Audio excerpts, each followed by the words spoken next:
Hey, I'm Leela Debris, and welcome to a segment I like to call Yo, I Remember That. This is a segment where I'm going to go and talk about films, movies, music, anything that might be in the past that you might remember from childhood or your teen lives or even young adulthood. Sometimes the films and things that I review may be obscure, and sometimes they'll be extremely popular. It just depends. Either way, it's going to make you say that. Yo, I remember that. So, in this segment, we're going to discuss an infamous Lifetime movie, made for TV movie called Death of a Cheerleader, starring Tori Spelling and Kellie Martin. So, without further ado, let's get started.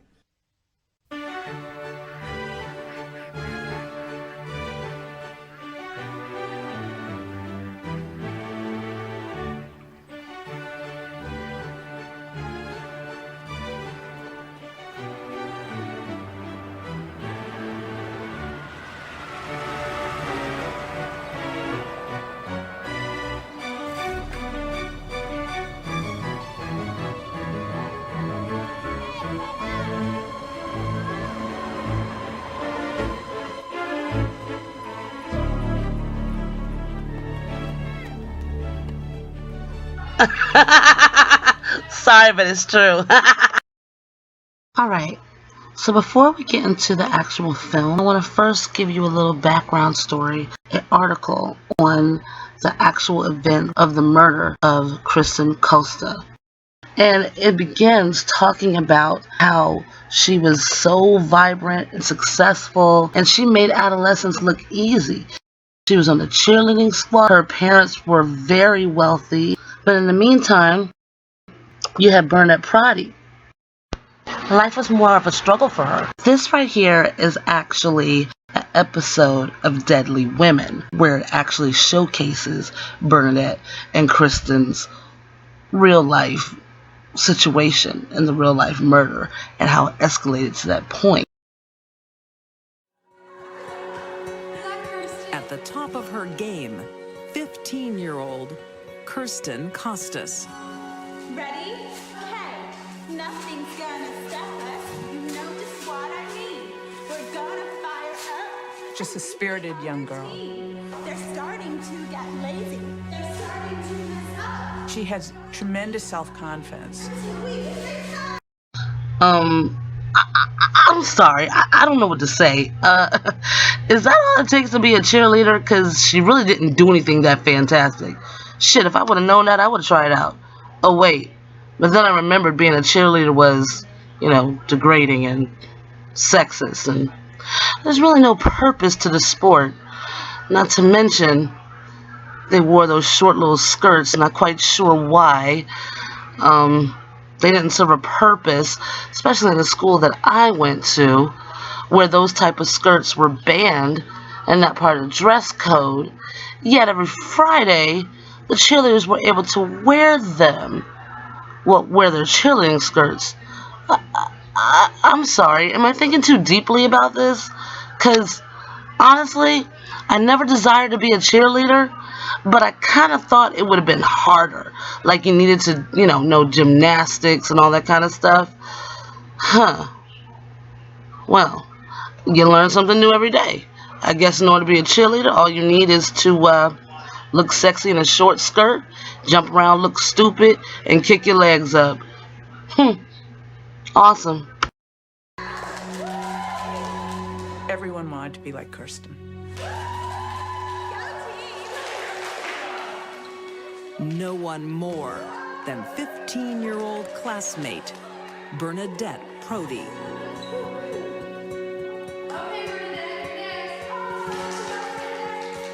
Bernadette aspired to be a cheerleader because it was a way for her to become part of the most popular group, she thought. Ready? Okay. Nothing's gonna stop us. You know just what I mean. We're gonna fire up and beat the other team. She was never satisfied. Well, goddamn, of course she wasn't never fucking satisfied. Look at the way that dude is looking at her. Like she is a piece of fucking shit. I mean, her cheer ain't that goddamn bad. I mean, she's doing everything that the other chick did. She kicked her leg up. She was cheerful. What else is there to being a cheerleader? This sounds like classism and favoritism to me.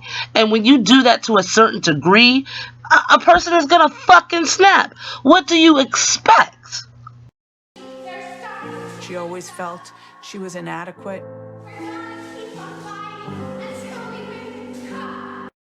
Of course she felt inadequate when people not even giving her a chance, already prejudging her based on who she is or who her family is. Kristen had rich family. Kristen was already beloved. There is always favoritism going on in society like this. So of course she wasn't satisfied. They all look at him. They looking at her like, ugh. And there is nothing about her. She had no positive reinforcement. What the fuck do you expect? Bernadette receives another blow when she doesn't make the yearbook committee. Plenty of girls didn't make it. She's not the only one who didn't make it. But for her, it was pretty devastating. It was a double whammy. At least you're still in the Baba ranks. Nobody cares about being a Bobby anymore, Jody. It's about being on the yearbook that matters now. And about being a cheerleader. I so wanted to be a cheerleader, Jody. I tried so hard. I know you did, Bern.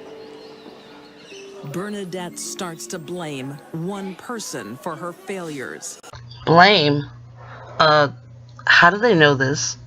How did they get this inference? I've seen the movie and I've seen other documentaries on it, and it was never blame. I noticed that this take on it, the Deadly Women episode, is very pro Kristen Costas and very anti Bernadette Prati. And I'm kind of like looking at it with a squinty eye and questioning it, because there's another documentary on it which I will share in a little bit called Killer Kids that actually has an account on just how awful a person Kristen was. So we're going to look at that in a minute, but first I'm going to show you this.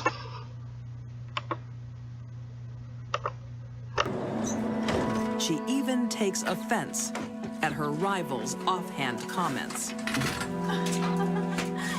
Oh my god, whose are these? I think they're due for retirement. We can't all be rich and perfect, Kirsten. I didn't mean it like that, Bernadette. You didn't mean it like what? Like, totally you didn't mean it like putting her down or whoever you thought they belonged to? Why would you tease somebody's skis unless you're trying to hurt them? This is ridiculous. I honestly can't think of another reason for a person to even talk about what somebody's material possessions are like, other than to put them down and stick your nose up. You know doggone well that she don't have the money that you have. She had to work hard to get those skis, and she had to work her butt off to get the money for the trip. And you put her down? Really? But this documentary just keeps writing off Kirsten or whatever her name is, like, oh, she was just, playfully teasing. No, she wasn't. She was nasty and rude. Bernadette really took that as someone putting her down and made her feel very inadequate. Alright, so this next segment is going to be an excerpt from the TV show called Killer Kids. When you watch this, I want you to pay close attention to the difference in how they portray Kirsten and Bernadette in this. This episode of Killer Kids. She was a snob. She wasn't nice. Kirsten was everything she herself wanted but didn't have. We had hate for each other. I wanted her to die. I wanted to see her blood drip. With arms flailing, she started stabbing.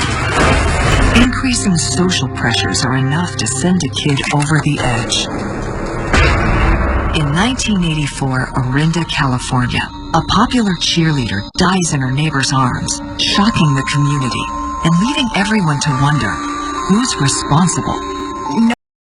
And of course, that's exactly how the Lifetime movie starts, with the murder. Instead of Kirsten Costas, it's Stacy Lockwood, murdered by Angela. I forget her last name. Here is that clip from the opening of the Lifetime movie.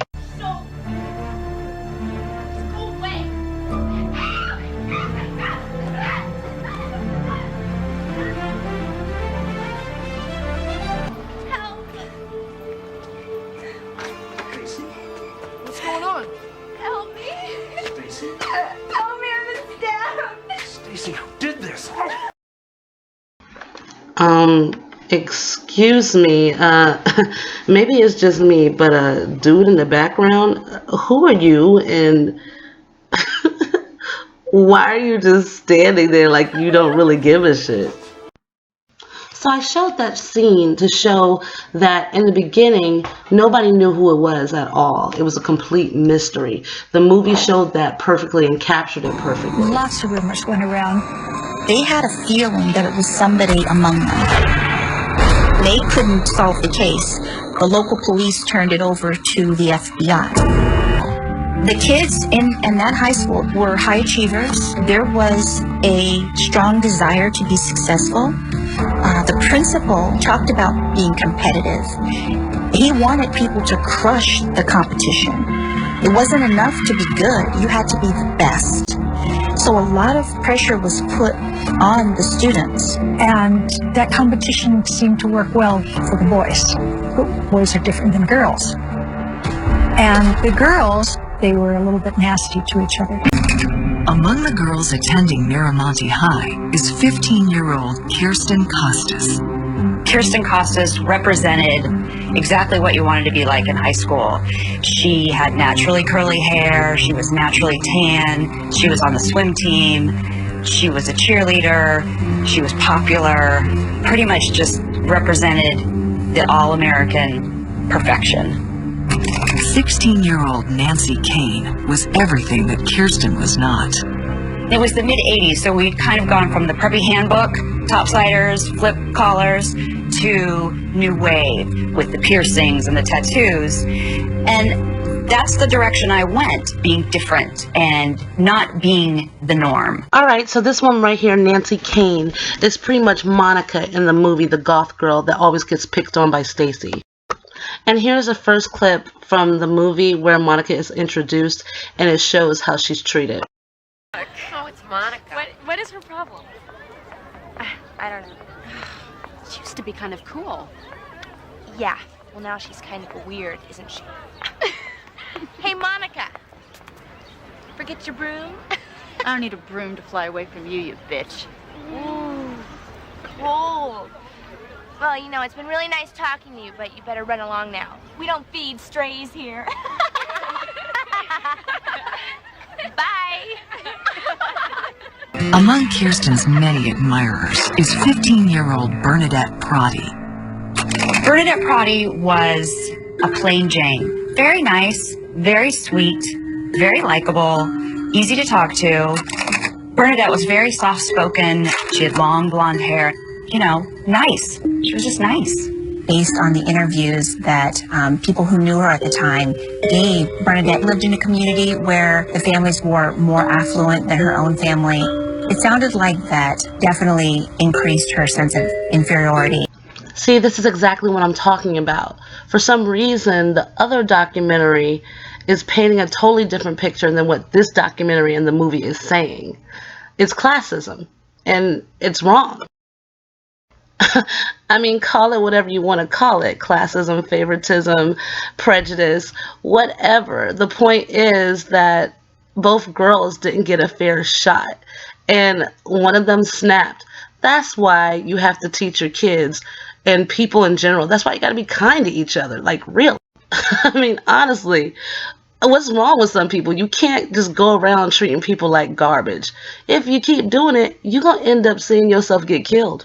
Alright, so enough of the backstory. Join me next time when I actually get into what you all have been waiting for, analyzing and ripping apart the actual movie, Death of a Cheerleader. I'm Leela Debris. Like, share, and subscribe, and my next video will be up real soon. Until then, enjoy the trailer.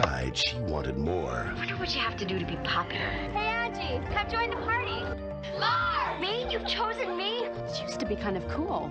Well, now she's kind of weird, isn't she? Nice clothes, Angela. Where'd you get them, a thrift store? That's what Stacy does. She hurts people. Yeah, I just don't want to see you get hurt. You better run along now. We don't feed strays here. We are who we are. Do the best with what God gave you. I want to be better than just me. You're gonna be a cheerleader. I mean, what else do you want? You're so pretty and funny and confident. All I want is to be like you. You're pathetic. I challenge you to be the best. You are so weird. Be the best. Go away! Second best is not good enough. And so I ask you, what is your goal? Don't be the best. Again? Don't be the best. Don't be the best. Don't be the best. Was it the perfect crime or a cry for help? Someone disliked her enough to kill her. It had to be some crazy person. Forgive me, Father, for I have sinned. I know what you are. Get away from me. Don't hate me, Mom. Kellie Martin, Tori Spelling, Valerie Harper. Death of a Cheerleader.